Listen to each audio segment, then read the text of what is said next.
Ciao, ciao. Good afternoon, Sonoma. How are we all doing this week? Comes to Talmud, Gaeilge on Sacht Show. You're very welcome back to the podcast, back to Gaeilge Weekly. So what's we're over at Huig on Budcradla, Ras Huig Gaeilge Weekly. This week for episode number 89 on Sacht Sodla Agron Ever Octo Ní. And this, I suppose, is the second part of our, not our series, but second part of Seachtain Gaeilge here on Gaeilge Weekly. So, I should show mar on Dara Chuids de Seachtain Gaeilge Irish Language Week here on Gaeilge Weekly on Seo Gaeilge Weekly. Last week, for the first time ever on the show, we did a bit of a Q&A. So, on Seachtain Scatcha, don chéad or Reeve, runamud size Q&A, no, CNF. As Gaeilge, CNF in Irish, Ceisteanna agus Fragger on the show.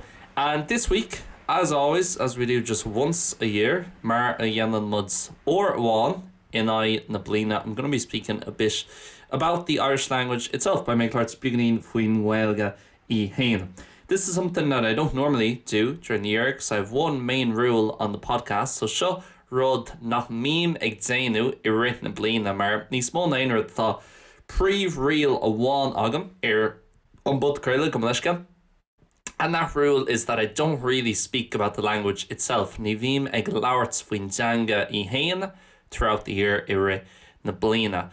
I suppose I stole that rule, or I took that rule, goods me, no hogue me on real sin o BHFAD from the podcast BHFAD, which unfortunately is no longer running, but all the episodes are still available. In Zurchor, níl sé, well, tá sé fós le fáil, ach níl siad ag teacht amach le hagrani nua. They're not coming out with new episodes anymore, but BHFAD for me is the quintessential or kind of main Irish podcast, I think, in the history of Irish language podcasts. Gan daus domsere in us an cean is tábhairtí agus an cean stolchan cean rodioch. So the kind of pioneering or innovative podcast is star in the Gaeilge agus star in the Budcradla Gaeilge. So in the history of the Irish language and also in the history of podcasts. And they always had this rule, the three girls. So on Sir Chalani a bhí an show sin. One of them was actually on Gaeilge Weekly, Snéad Níolachan, a year or two back. So we Snéad Níolachan an so hartar blin o hin, no beidir beaganaí níos mó, I think February last year, maybe, hartar bhí fiara an nora, níl mé cinse. But they had this rule that they wouldn't speak about the Irish language. Ní raibh siad chun labhairt faoin Gaeilge I hain. They weren't going to speak about the Irish language itself, I hain. Unless it was on Seachtain Gaeilge. So Seachas Seachtain Gaeilge. I really liked that rule because, again, there's so much stuff done in Irish talking about the language itself. Tá méid sin rudí an muid an sin Déanta trí Gaeilge, trí bhean na Gaeilge through the medium of Irish, agus tá an comhábhar na comhábhar sin faoin Gaeilge freisin. So that kind of content or that stuff is also about Irish as well. And speaking about the language, like arts faoin Theanga, about language planning and the status of the language, status na Gaeilge, agus planál Theanga, agus rudí mar sin, and things like that, which I find is probably too much fish, and that's kind of been covered, tá sin clúdaithe, and certainly for me and people my age, I think people are more interested probably in listening to things about whatever, TV, music, sport, travel, plans for the weekend, telefiche, kills, sport, tastal, planning don your Seachtainna, and so on, agus mar sin. Yes, that's what I try to do more of on the show. But the one time I do break that rule on Tainor, a vrishim on real chin, that is on Gaeilge Weekly on Seachtain Gaeilge. Normally the last episode before St. Patrick's Day, Tigana, on Tagran Zernach Riv La Eila Pork. I've written things out today, which I don't normally do, so tá rudí scríofa amach agam in agus Tigana on the dhéanam sin. Maybe sometimes if I feel like I really want to not get a point across neat, like points a chur in ul, but just kind of structure things in a certain way. So I'm going to be talking about two things today, I suppose. We're trying to answer two questions. But me déanúirt chun rá cheist aragart. An chéad ceist sin cinfá a bhfuil an Gaeilge tábhachtach domsa agus cinfá a bhfuil role lornach ag an Gaeilge in a héal. So why is Irish important for me? And why does Irish have a central role or vital role in my life? Agus an dar cheist sin Cowil and Gaeilge dar lumsa. So where is the Irish language now, in my opinion, compared to maybe a few years ago? What way is it going? What do we maybe need more of, less of, and so on. And I never really particularly look forward to doing this episode of the podcast, to be 100% honest with you. So, take an on, ni bhí me really ag tanú go mór leis an hagran sods and fod creile a dhéanú, hon a bheith macánta, because again, I suppose part of the reason I don't speak about the language much throughout the years is I don't find it that interesting a topic.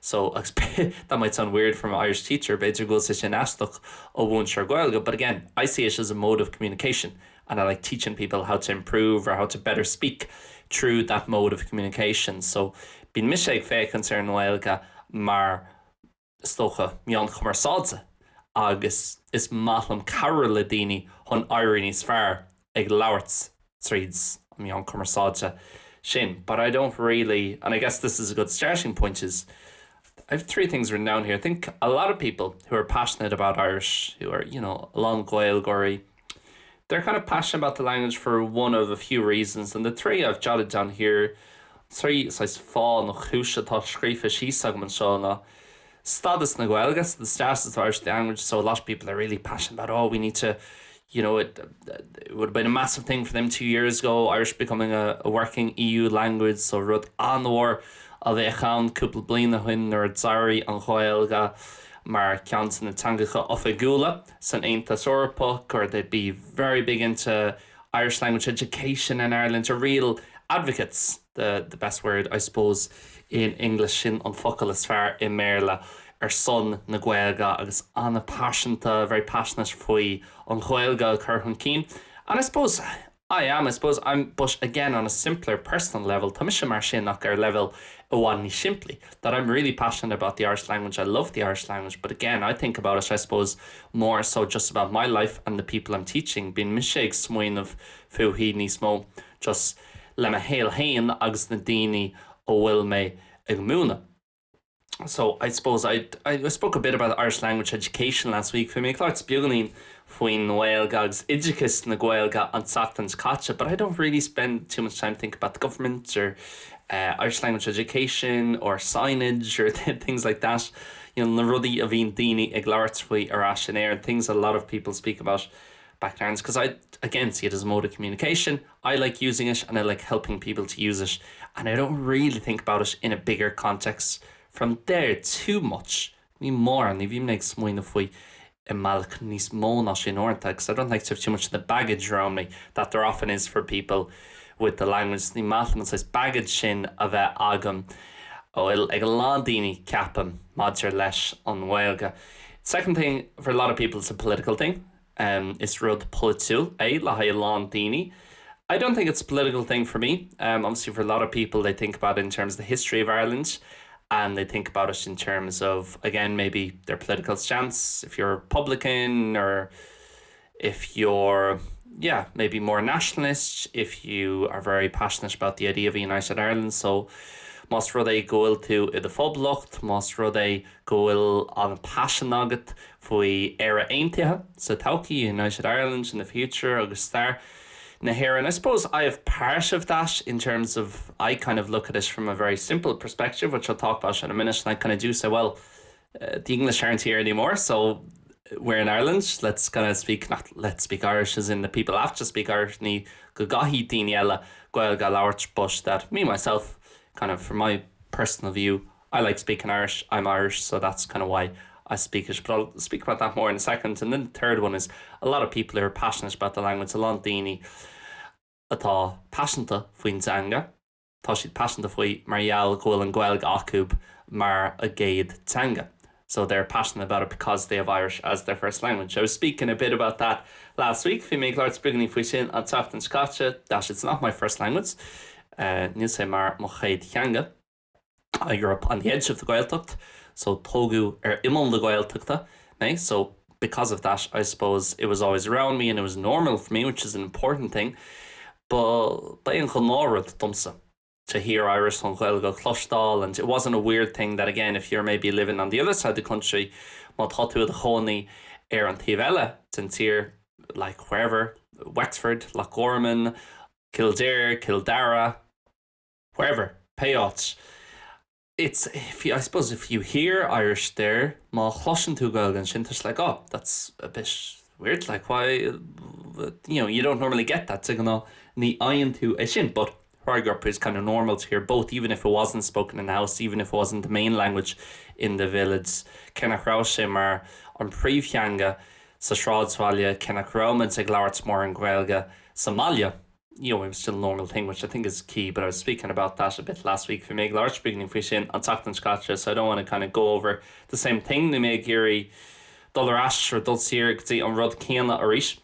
But often I think, yeah, people who are quite passionate about Irish or Irish language kind of advocates, jigger sorry, na Gaeilge, it's kind of for one of those two reasons. They see it, again, the promotion of the language, chur chun cín na Gaeilge. It's maybe a political thing and slightly touching on nationalism or republicanism.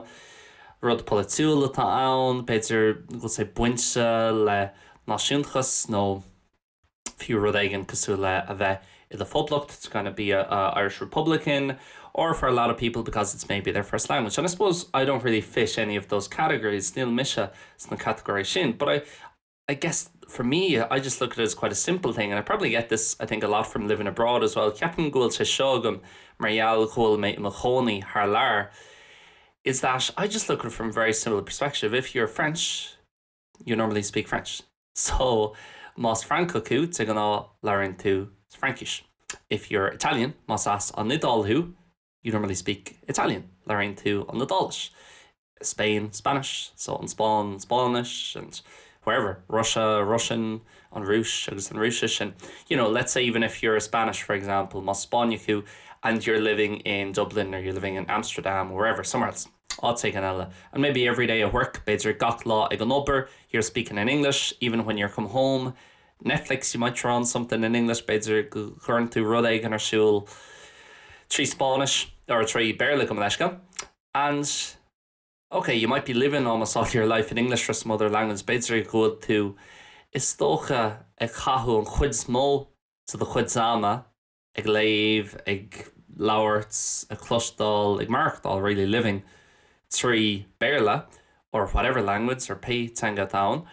But, you know, when you go to bed at night, when you dream, when even you're writing down something, some ideas to yourself or what language your phone is in, it'll normally be in, again, the language from the country you're from. Teigeanna tá sé sa Theanga gras hu hain, you know, an Theanga ó the here hain, the language from your own country. And I suppose I just look at it, and again, not really in that much of a political way, but just the idea, well, kind of pretty much every country in Europe has their own language. But like gach tíres in Europe tá a Theanga hain acub. You know, Italy, Italian, Spain, Spanish. There's a few that doesn't, I suppose, Austria, but even then they have a different type of German, you know, few san Ostar tá Germánish or Sais Germánish Tifriúil acub. So pretty much every country has their own language, and so why is that any different in Ireland? So is the thing, obviously I get it all the time, being Céadaoin an táimar fad, and I think a lot of Irish people, especially a lot of Irish speakers, get this when they're abroad, go háirithe along Gaeilgeoirí, tá sé seo acub nuair atá siad thar lear, that when you're, you know, for me, I'll obviously get asked, oh, what job do you do?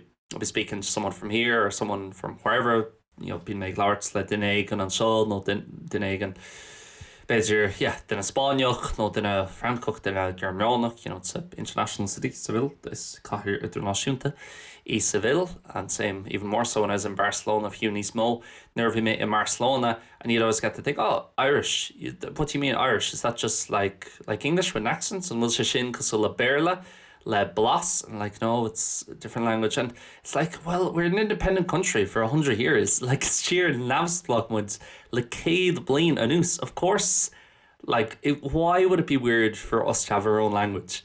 You know, and then you have like Croatia, that's been independent for 30 years. All things so that's in Croats, navsblog le trocha bliain, and no one thinks that's still part of Yugoslavia, or no one thinks they speak Russian. Not that they ever spoke Russian there, but you know, it's not weird then to say, oh yeah, tá Croatian agus is sheer navsblog muid. Everyone's like, yeah, of course. And then us independent for 100 years muidse navsblog le céad bliain anús, and still you get the same questions. Oh, but you're British, really? I'm like, no, I'm not. No, ní Britannic me or churbe. But anyway, that's a different story. And a lot of Irish people who live abroad, or even just people who go on holidays, I suppose, to different places will know that feeling. By is ag a lán daoine a lán éireannig an sais mothúcháin sin. But anyway, that's a discussion for a different day. Sin chora le law ella. But you know, it kind of gives you a bit of the idea, I suppose, that again, for whatever reason, there's kind of this idea around Ireland, oh, like it's, you know, English is the language there and that's the culture there, and it's not different to the UK, and this is different and rig Déanta. And for me, it's just like, well, in the same way Spain is different to Portugal's different to Finland's, tá an Spáin different on Bortsingale, tá on Fortsingale different on Yonlin, mar hampla. It's like, of course, we're going to have our own language and our own culture. And again, that's not really in a political way or an anti-English way. Ní rud like in nine Sassanic sin, no ní rud political sin really. It's just, well, we're our own country now. So for me, the big thing is, and I was speaking about this again tiny bit last week in terms of learning Irish, we make larts bugni for seo madidir le labhairt na Gaeilge agus, you know, is socha bheith ag fólam na Gaeilge, that you always have the choice, you know, whatever is going on, wherever you live, whatever people you know, whatever internet access you have, is cuma cin ruchtán idir líon atá ad, is cuma cin daoine tá timpairt, is cuma cin áits bhfuil tú i do chónaí, even if you've no one to speak Irish to, you always have the choice what you speak in your own head. I gcónaí tá an ráha sin agat cin sais rudaí bhfuil ar siúil i do ceann hain, agus cin teanga ina bhfuil tú ag labhairt what language you're speaking in your own head. Even if you've only got basic Irish or very little, you can do that, and then it's a good way of learning actually, because you run into the stuff you don't know, been to grit. It's chuig na rudaí nachhfuil ar ólas agat, and then you can look them up again with folklore.ie or your physical dictionary or whatever, tá them on I de chórtú ar folklore.ie, no le the folklore physical. And so you always have that choice. And so for me, it's just, well, I'm Irish, so I'm going to do that in Irish, and there's really not much more to it. You know, sas éireann me, so tá mé chun éanamh trí bhean ar Theanga hain through the medium of our own language. It's not really, I don't think about it as a bigger picture thing. Maybe when I'm older, will better nuair tá mí ní sinne by make smaoine faoi mar sin. You know, if I think of, oh, if you had kids, you'd probably think about it more, you know, más rud é gur out to the size tígur sor Gaeilge, if you were kind of an Irish language advocate or very passionate about the language. Agus tá méach páistí ad, if you had kids, you'd kind of be like, if you had children, I shouldn't be speaking American English, ní ceartm a bheith labhairt trí mBéarla na Céadaoin. If you had children, they'll make páistí ad, you'd maybe think, oh, well, now it's important for them, will they have the chance to live their life through Irish and learn the language, and my chance acu pun is tócha saoil a bheith acu trí bhean na Gaeilge agus an maisí den an Gaeilge óla. Maybe when things like that happen and you get a bit older, better nor her líon rudí cos le sin agus áireann tú na sinne, bíonn tú ag smaoinemh níos mó faoi. I've a, you know, good few friends who grew up on the other side of the border up in the north. Tá along cords well cúpla cara agam agus dá siad níos ar an taobh eile den Turan, agus they'd always be quite eager to have that conversation and be talking about how passionate, even if they speak it or not, you know, it's cuma mar bhfuil an Gaeilge acu nó mátá or mátá pís acu or whatever peirud. They're still always very passionate because I suppose it's not mandatory, and they don't, not everyone up in the north has the chance to learn to schools. Níl an chance gach duine sa túisceart í a ólam sna scoilna. So I suppose they think about it in a different way. So maybe I'm a bit privileged in that way, and I don't think about it too much because I don't have to, and because I already speak Irish, beidh nach mín méid smaoine faoi sa bhealach eile marall goil an Gaeilge agam hana hain, and because I'm from the Republic, mar, you know, marall gras an publicht me.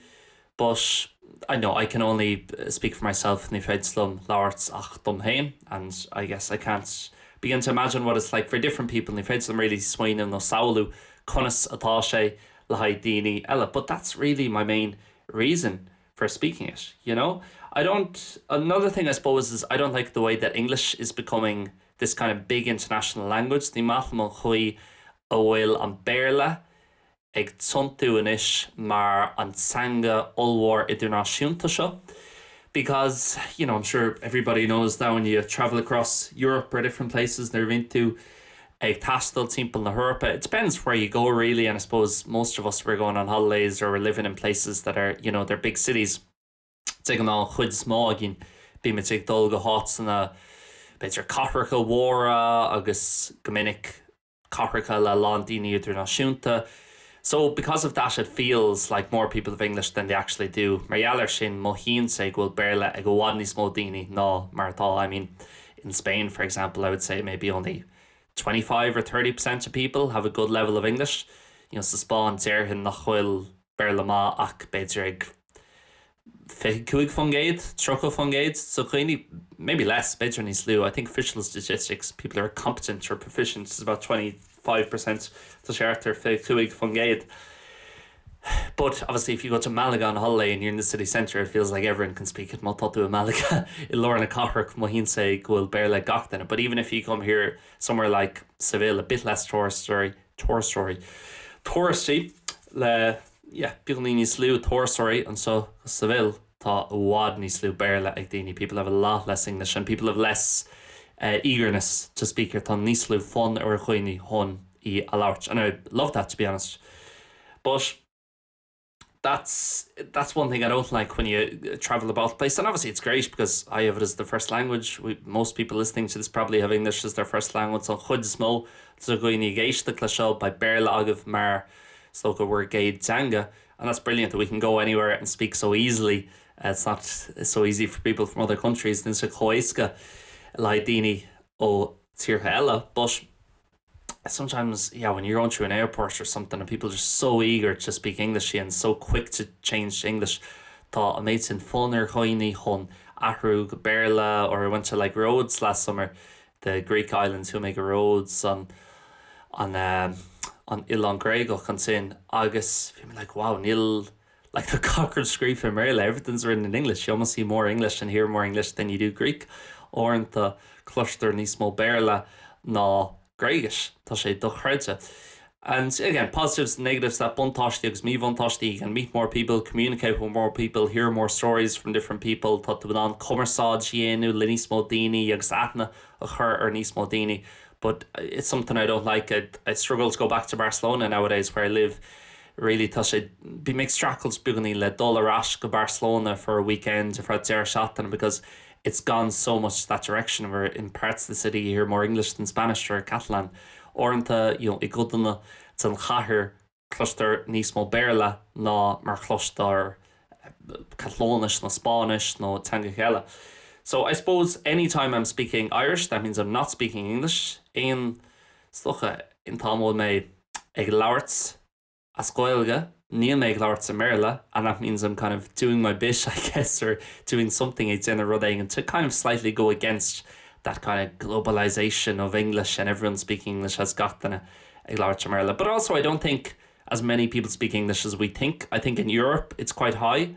But even in Europe, it's lower than you think. Fios in Europe, tá sé níos lú ná mar cheapfá. It's just kind of, especially in the big cities and touristy places, it's a lot. But a lot of the other places then we wouldn't go to as much. Alánta nátsna nach mímans ag dulgadtí, it's not as, I suppose, fluent, or it's not as to a high level. Ní bhíon ordchaid an acu, agus níl sé níl daoine ró líofa, and I think it's easy to kind of live in that world where we think everyone lives in these big cities because that's all you see on social media. Tá sé éasca smaoin of goalmuds in nán an ish in a bhfuil gach duine in a gcónaí I gachar go mhóra, but that's not true at all. Ní sin níl sé sin fear ar chorbe dar lumsa arenas, in my opinion, at least. But yeah, I feel like it's important to, when you can, speak languages other than English nar tatu in nán.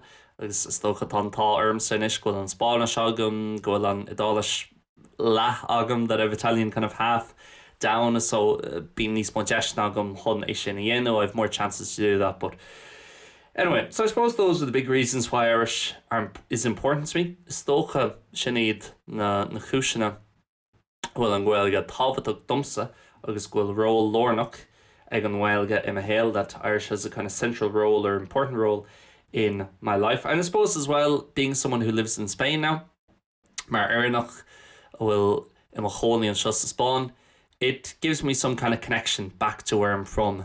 And I think a lot of people, a lot of Irish abroad get that, being a rud céan ag a lán éireannig in a gcónaí thar lear, that it's only when you go abroad you're more grateful for the language and our culture, and you realise that we have a culture in Ireland, and we have a very strong culture, and those things that you maybe miss from home, beidir na rudí sin a chroníon wet buganí nuair atá tú thar lear you kind of get more involved in them or become almost more in touch with them, ironically. So being to beidir níos mó I dteagháil leis na rudí sin cé go bhfuil tú in áit go hiomlán difriúil orintha an taobh eile gin down, even though you're sometimes in a completely different place on the other side of the world. So then the second question, chá bhfuil an Gaeilge inis, which is a big question, so I'll only touch on 1 or 2 points on it. Tá sé, mar is ceist an bhóirí, so ní mé ach chun beidir, labhart faoi pointe nó ró nó gnéin nó ró, 1 or 2 aspects of it. I mean, for me, it's amazing what's happened over the last few years. Domsa tá sé dochreidse feicáil cén chuí agus cén tró a bhfuil rudí imíthe le bliain le gonús, which way things have gone over the last year or two.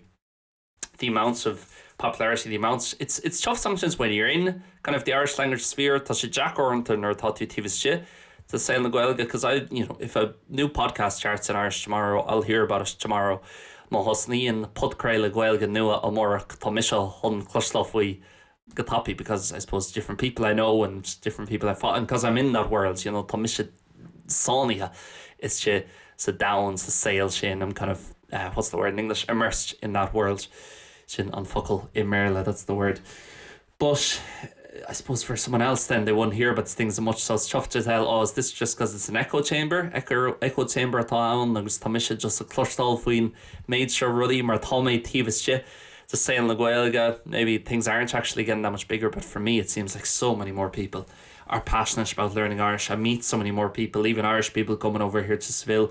Few air in the éisteacht an seo go Seville, and it's cool now. Tá sé cool chun Gaeilge all, and it's cool to be speaking Irish, or definitely cooler than it was 5 or 10 years ago. And it's just the biggest thing is there's so many different things you can do with Irish now. Tá méid sin rudí difriúla gur féid le dhaoine le Gaeilge inis. Let's say 10 years ago, if you wanted to whatever, I just want to put on a podcast or a TV show or something in Irish, you only had what was on TG Player, which was a lot less than what you have now. Bhí a bhád níos lú rudí ar siúl, or a lot less things for young people and actual interesting, exciting things.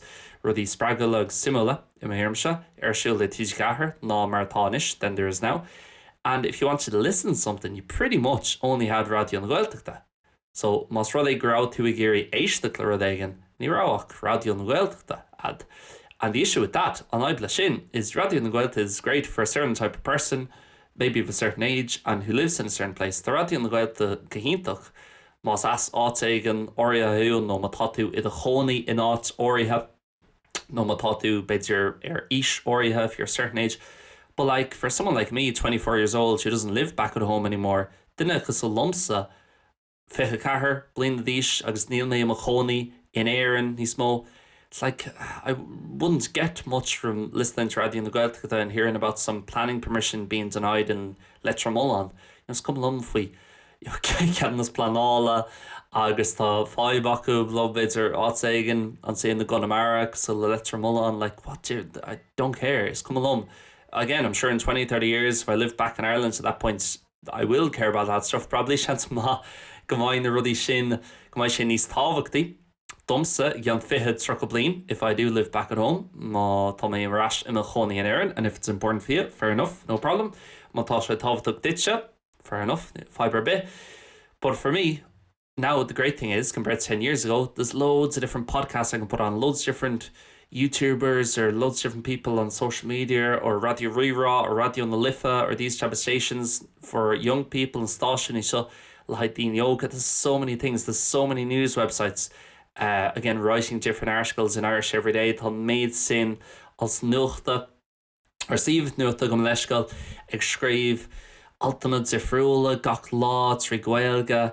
It's in so many more places, but more than anything, níos mó na aon rud, it's the fact that it's kind of popular now. It's kind of in vogue, I suppose, or in style. So cool in it, agus tá clú agus call an Gaeilge, and it's very difficult to, I suppose, speak about this without mentioning kneecap. Tá sé andeach ar chun labhart faoi seo, really, gan na tagart sa dhéanamh the kneecap without kind of referencing kneecap. And I don't think I've ever spoke about kneecap on the show, surprisingly.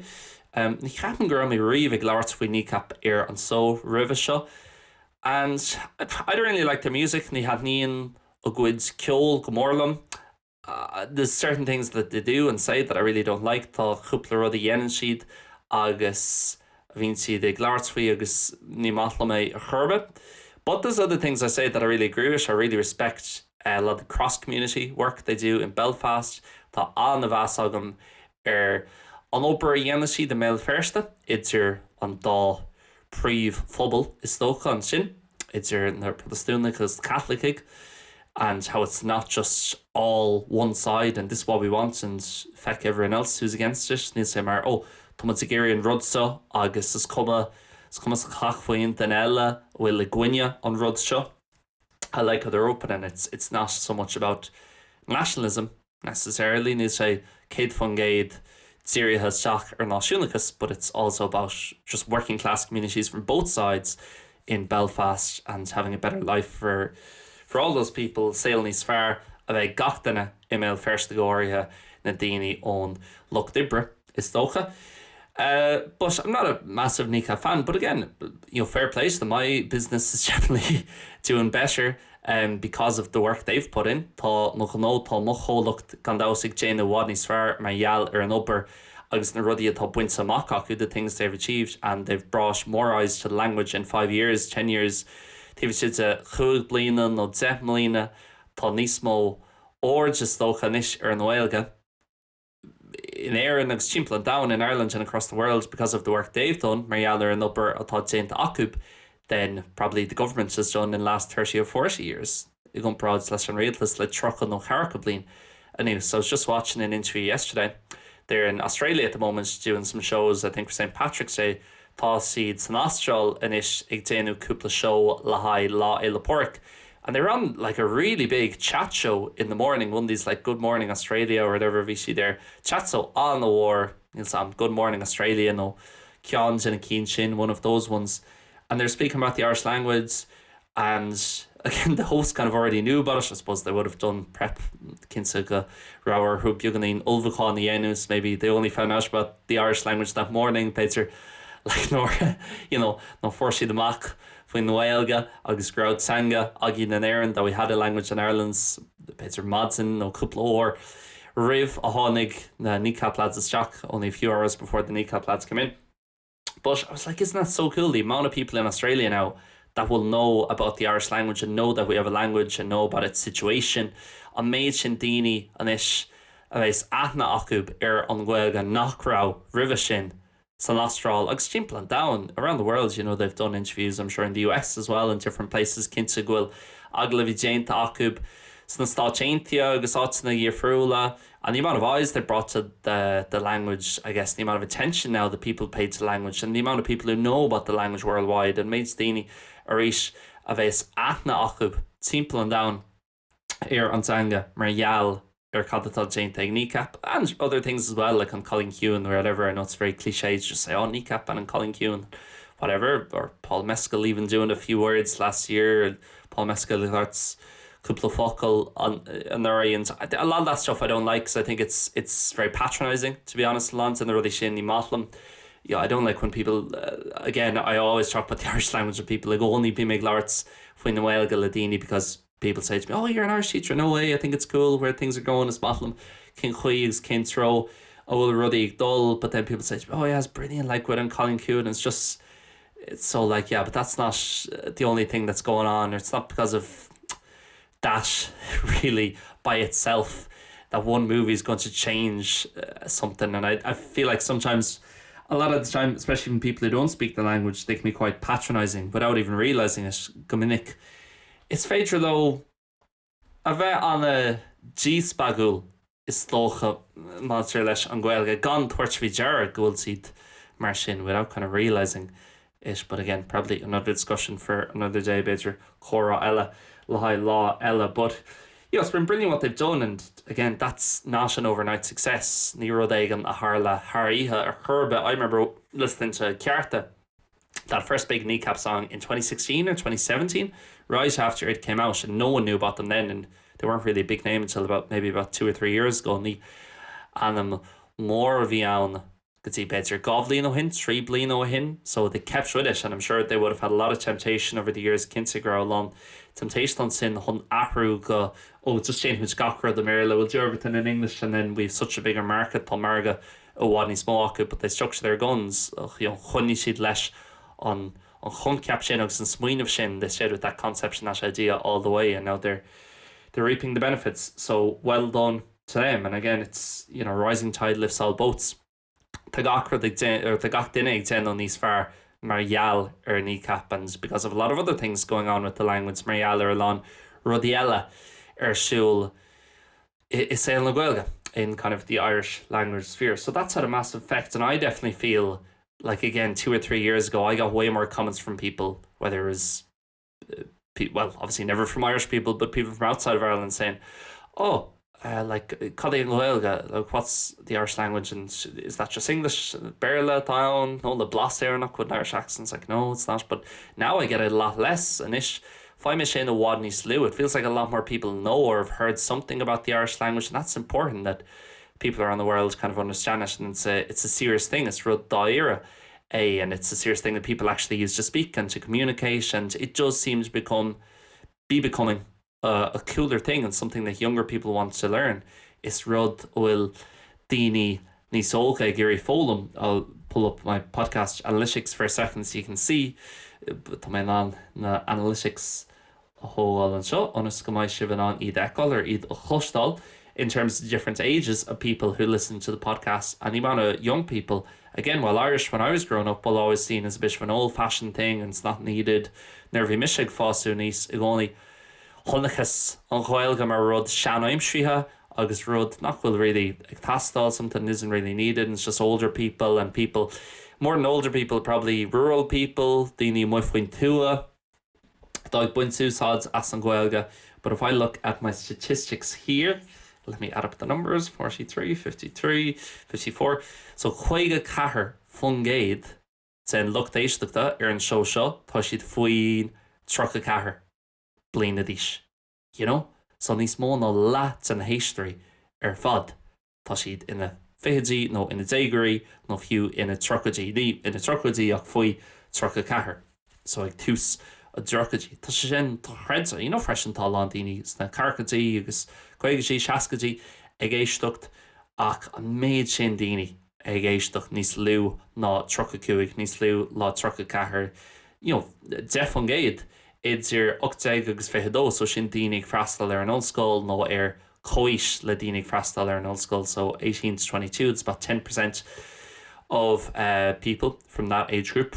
So people kind of attending university or in the same age of people attending university, again, taking their own spare time to improve their Irish. Just maybe they already have Irish, beidir gwyl an Gaeilge chomhpháirtíocht, and they want to practice it, they want to just live more in Irish. Tá siad géirí marked on this mo is saying the Gaeilge, and so I think, yeah, it's brilliant, and that's massive. All these kind of movements and I suppose things changing in society, and chuid smó to really rion sa sucky, it comes from youth movements and kind of young people doing something, because they'll be the ones who are having children in 10 years time.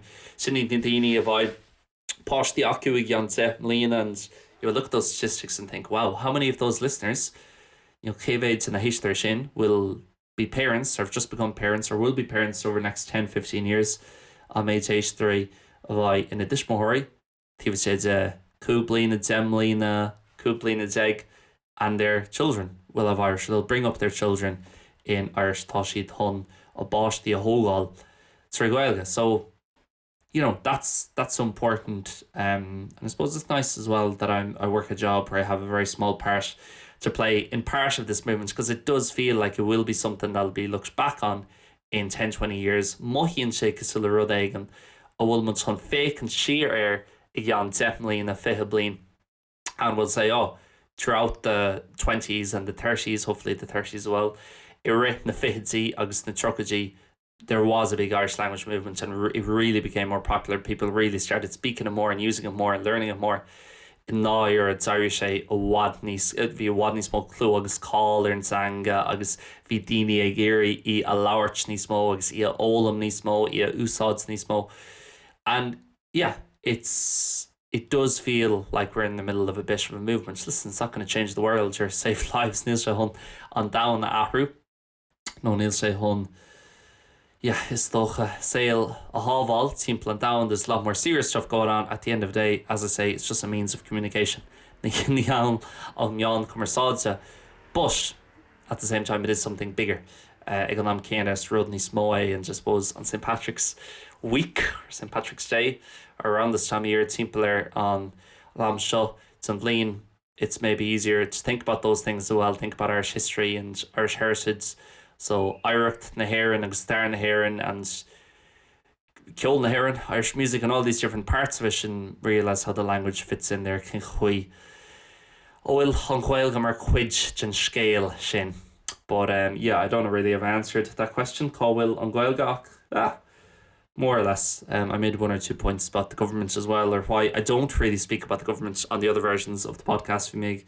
Ag láirt beganín faoin rialtas freisin an Gnáthleagan agus cén fáil nach mí ag láirt faoin rialtas mór an nuair bhí ag láirt faoin Gaeilge. But if you want to listen to those versions where I speak a bit more about that, má thosaitheoirí éisteacht leis an Gnáthleagan sin in a meme ag láirt beganín níos mó faoi sin, you can go check them out. Then simply and the full versions released at the same time as this one éasteacht amach ag an lam céanna mar an cheann seo. So that is it, guys, for this week. Sinead done Sachtan show. A big thank you as always for listening. Hope you enjoyed that. Again, this one's always a bit of a weird one. On ceann seo only be say buganí éisteacht because it's very different from what I normally do. Tá sean sifriúil ó chad a bhím ag déanú ag an á. But that is it. Gaeilge Weekly may or may not be coming out next week. Chance that my Gaeilge Weekly éasteacht amach an Ceisteanna, but follow us over on Instagram, and I'll have or over on Patreon as well. I'll have a post up there. We might be taking a break week next week and then coming back the week after at the end of March. Chance go maim ag tógáil sus an Ceisteanna agus ag teacht arás an Ceisteanna, but we won't be too long anyway, and loads of other stuff coming out at LearnIrishOnline over on the Patreon. As always, tá lán rodial ag teacht amach mars na lách hall air on Patreon. That is it, guys. Big thank you for listening. Gur míle mágah as a bheith éisteacht. I'll speak to you either next week or the following week by make large live either on Ceisteanna se hugan no on Ceisteanna Goodbye and God bless. Slán agus Bannacht.